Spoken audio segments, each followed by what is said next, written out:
King deserves to see his grandchildren, and Harry and Meghan are manipulative and self-serving, and I'm sick of it. She's in the United Kingdom. She's in the United Kingdom, and she needs to go to Author because she needs to film. The dates are already been booked.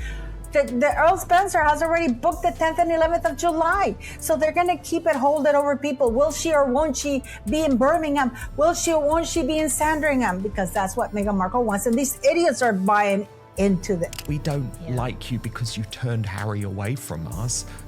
That's nothing to do with it. You know, we don't like you because you tried to destroy and bring down the British royal family with lies. Very simple. Yeah. Very, very simple. Nobody has any sympathy over here, I can tell you, in the United Kingdom, simply because they're sick to the back teeth of people moaning on. Getting an armed guard. Your British taxpayers are not going to pay for police protection for you, mate. You ran away. You're not a front-line royal. You're not getting it. As soon as he finds that out, he breaks his father's heart by saying, well, you're not going to get to see your grandchildren after all.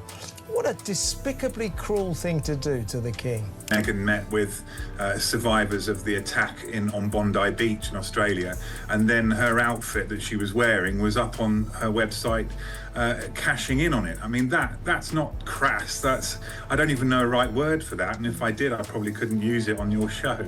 Everything just collapsed in a single brutal moment, the kind of moment that doesn't just shake a narrative, it exposes it. For years, the story was simple, almost too simple. They were rejected, misunderstood, pushed out, and then rescued by a different audience that finally got it. That was the foundation. That was the safety net. And now suddenly that safety net is gone, ripped away not by critics or tabloids, but by the very people who were supposed to believe them the most. And here's the unsettling part. This didn't happen slowly. It snapped. It broke. It flipped in a way that feels almost coordinated, like something had been building quietly behind the scenes and finally spilled over all at once. The only reason they with money is by slagging off something they want to use when it suits them. Not good enough. Not good enough. No, it isn't good enough. And I think that he now looks a complete idiot for what he's done. And she might have woken up to the knowledge that nobody wants her in this bloody country. Because the entire argument, the entire identity they built after walking away, depended on one fragile assumption that there would always be somewhere that welcomed them, somewhere that believed their version without question.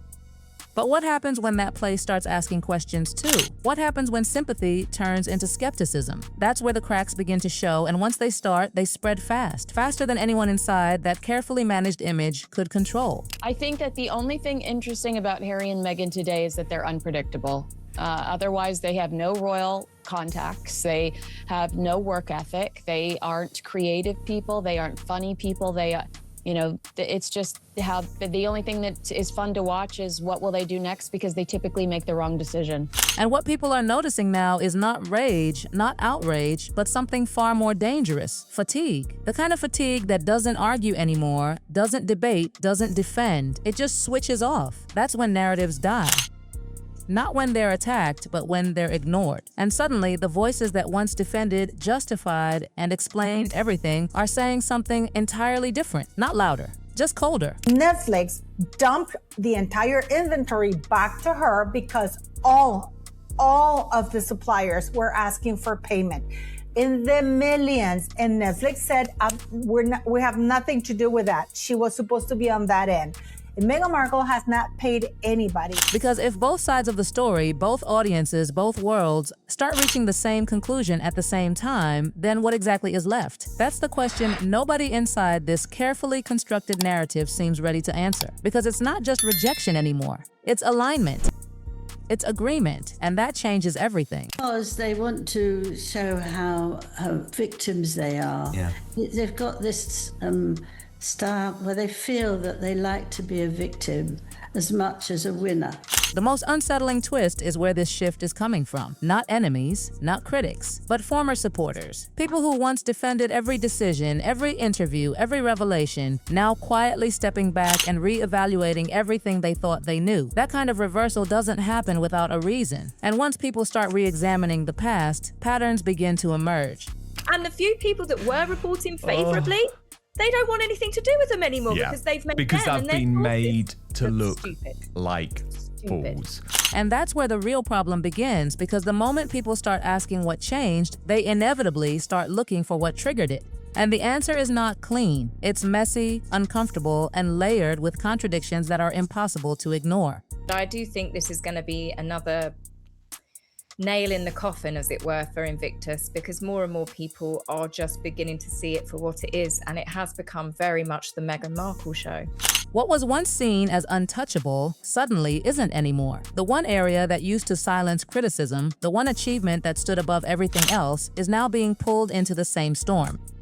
And once that shield disappears, everything else becomes exposed. Okay, so that means no, here's our camera crew. There is a camera crew who will be following him at Invictus, by the way.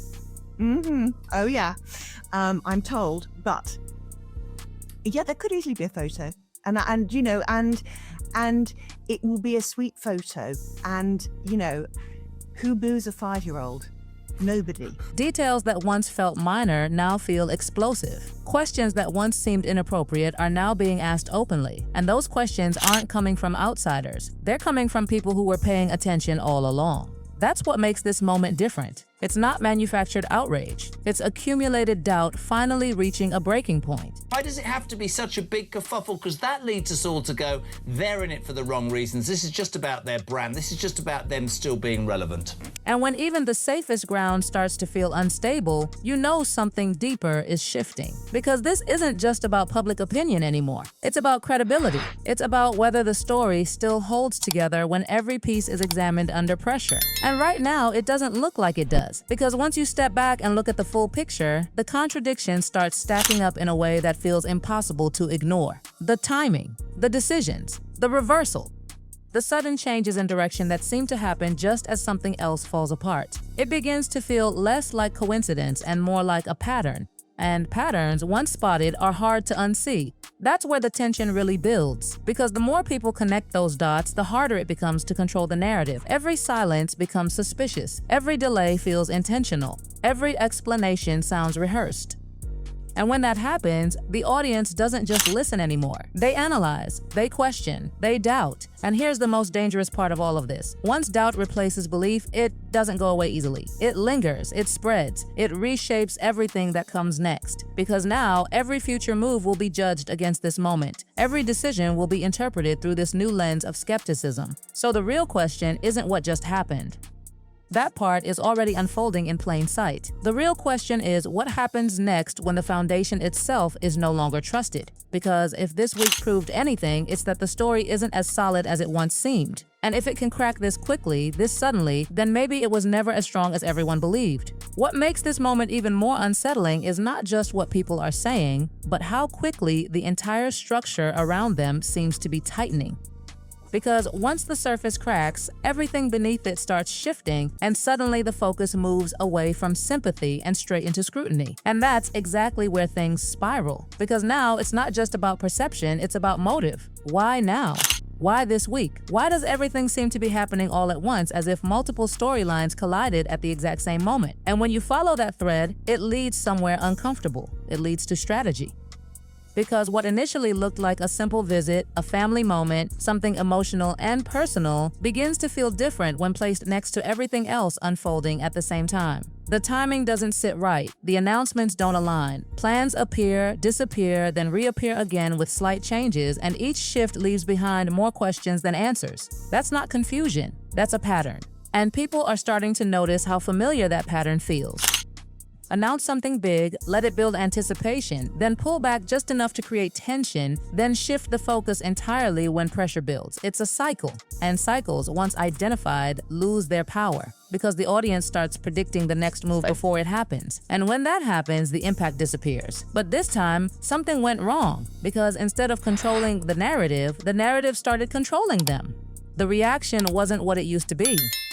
Instead of sympathy, there was suspicion. Instead of support, there was pushback.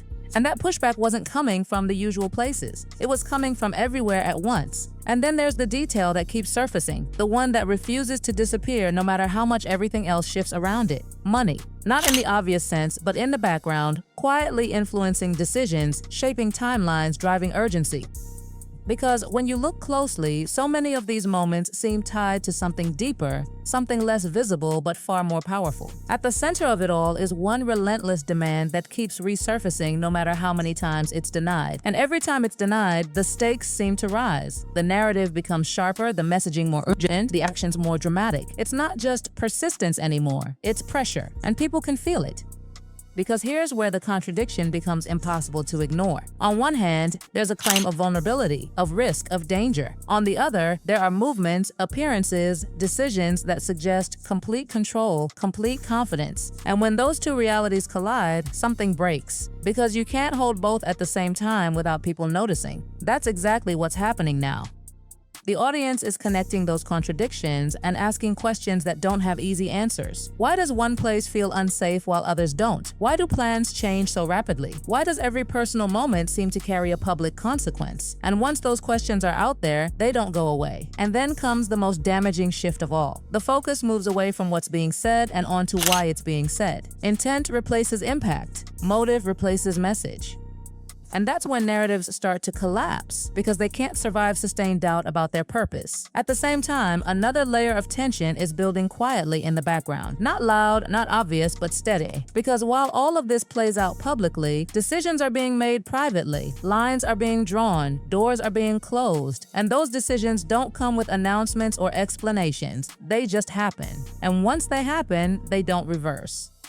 That's where the real shift is taking place. Not in headlines, not in interviews, but in silence. Because silence in a moment like this is not absence. It's strategy, it's calculation. It's a signal that something bigger is being decided behind the scenes. And the most chilling part is how final those decisions feel. Not emotional, not reactive, just cold, measured, and permanent. Because when trust breaks at this level, it doesn't get repaired with explanations or apologies. It gets replaced with distance, with boundaries, with a kind of separation that doesn't need to be announced because it becomes obvious on its own. And now, standing in the middle of all of this, the picture looks completely different than it did before. The safety nets are gone. The narratives are under pressure. The audience is no longer passive. And the options that once seemed available are disappearing one by one, which leads to the one question nobody can answer yet. When every path forward starts to close, what's the next move? Because if this week proved anything, it's that the old playbook isn't working anymore. And without that, everything becomes unpredictable.